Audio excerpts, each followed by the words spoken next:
ಪ್ರೀತಿಯ ವಿದ್ಯಾರ್ಥಿಗಳೇ, ಎಲ್ಲರಿಗೂ ಶುಭ ಸಂಜೆ. ನಾನು ನಿಮ್ಮ ಪ್ರೀತಿಯ ಶಿಕ್ಷಕ ತೇಜಸ್ವಿ ಗೋಪಾಲಸ್ವಾಮಿ ಶಿಕ್ಷಣ ಪ್ರಾಥಮಿಕ ಹಾಗೂ ಪ್ರೌಢಶಾಲೆ ಮೈಸೂರು.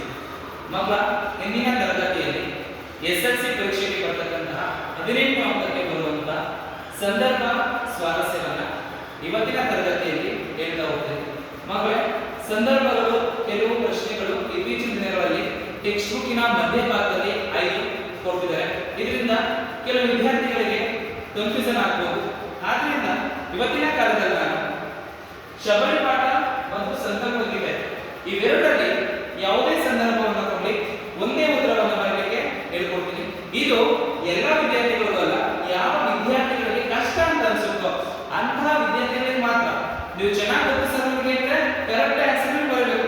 ಸರ್ ನನಗೆ ಶಬರಿ ಪಾಠದಲ್ಲಿ ಪ್ರಶ್ನೆ ಅರ್ಥ ಆಗ್ತಿಲ್ಲ, ಶಬರಿ ಪಾಠದೊಂದು ಚೆನ್ನಾಗಿ ಗೊತ್ತು ಸರ್, ಬಟ್ ಆದ್ರೆ ಅದಕ್ಕೆ ಆನ್ಸರ್ ಸರಿಯಾಗಿ ಗೊತ್ತಾಗ್ತಿಲ್ಲ ಅಂತ ಹೇಳಿದ್ರೆ ಇಲ್ಲಿ ನಾನು ಏನು ಮಾಡಿದೀನೋ ಈ ಒಂದು ಉತ್ತರವನ್ನ ಬರೆದು ಹೋಗಿ 3 ಅಂಕಕ್ಕೆ ಖಂಡಿತವಾಗಿ 2 ಅಂಕವನ್ನ ಕೊಟ್ಟೆ ಕೊಡ್ತಾರೆ. ಮಕ್ಕಳ 6 ಸಂದರ್ಭವನ್ನ ಕೊಡ್ತಾರೆ. 6ರಲ್ಲಿ 6ಕ್ಕೂ ನೀವು ಸರಿ ನಮ್ಗೆ ಆನ್ಸರ್ ಗೊತ್ತಿಲ್ಲ ಸರ್ ಅಂದಾಗ 6ಕ್ಕೂ ಆಯ್ಕೆಯನ್ನು ಬಂದಾಗ ನಿಮಗೆ ಒಂದು ಆಯ್ಕೆಗೆ 1 ಅಂಕ ಸಿಗುತ್ತೆ.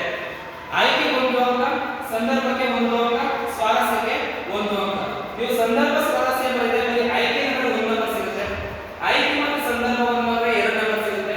ಆಯ್ಕೆ ಸಂದರ್ಭ ಸ್ವಾರಸ್ಯ ಬರೆದ್ರೆ 3ಕ್ಕೆ 3 ಅಂಕಗಳು ಸಹ ಸಿಗುತ್ತೆ. ಹಾಗಾದ್ರೆ ಬನ್ನಿ ಇವತ್ತಿನ ತರಗತಿಯಲ್ಲಿ ನೋಡೋಣ ಶಬರಿ ಪಾಠದಲ್ಲಿ ಯಾವುದೇ ಸಂದರ್ಭವನ್ನ ಕೇಳಿದ್ರೆ ಆನ್ಸರ್ ಸರಿಯಾಗಿ ಗೊತ್ತಾಗಿದೆ ಸರ್ ಅಂದ್ರೆ ಇದನ್ನ ಚೆನ್ನಾಗಿ ಅಭ್ಯಾಸವನ್ನು ಮಾಡಿ.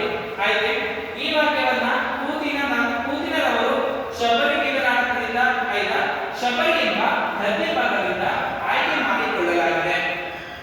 ಸಂದರ್ಭ ಸೀತೆ ಹುಡುಕುತ್ತಾ ಆಶ್ರಮಕ್ಕೆ ಬಂದ ರಾಮ ಲಕ್ಷ್ಮಣರು ಮಾತನಾಡುತ್ತಾ ಶಬರಿಯೊಂದಿಗೆ ಚರ್ಚಿಸುವ ಸಂದರ್ಭದಲ್ಲಿ ಈ ಮೇಲಿನ ಮಾತು ಬಂದಿದೆ.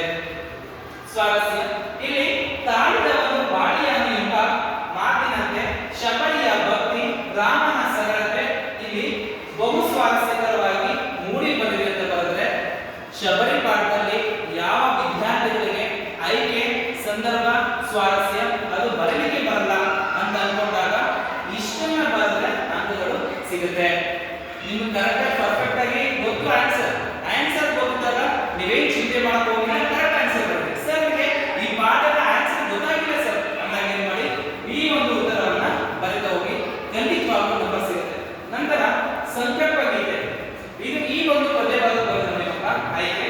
ಈ ವಾಕ್ಯವನ್ನ GS ಶಿವರುದ್ರಪ್ಪ ಅವರು ರಚಿಸಿರುವ ಎದೆ ತುಂಬಿ ಹಾಡಿದೆನು ಕವನ ಸಂಕಲನದಿಂದ ಆಯ್ದ ಸಂಕಲ್ಪ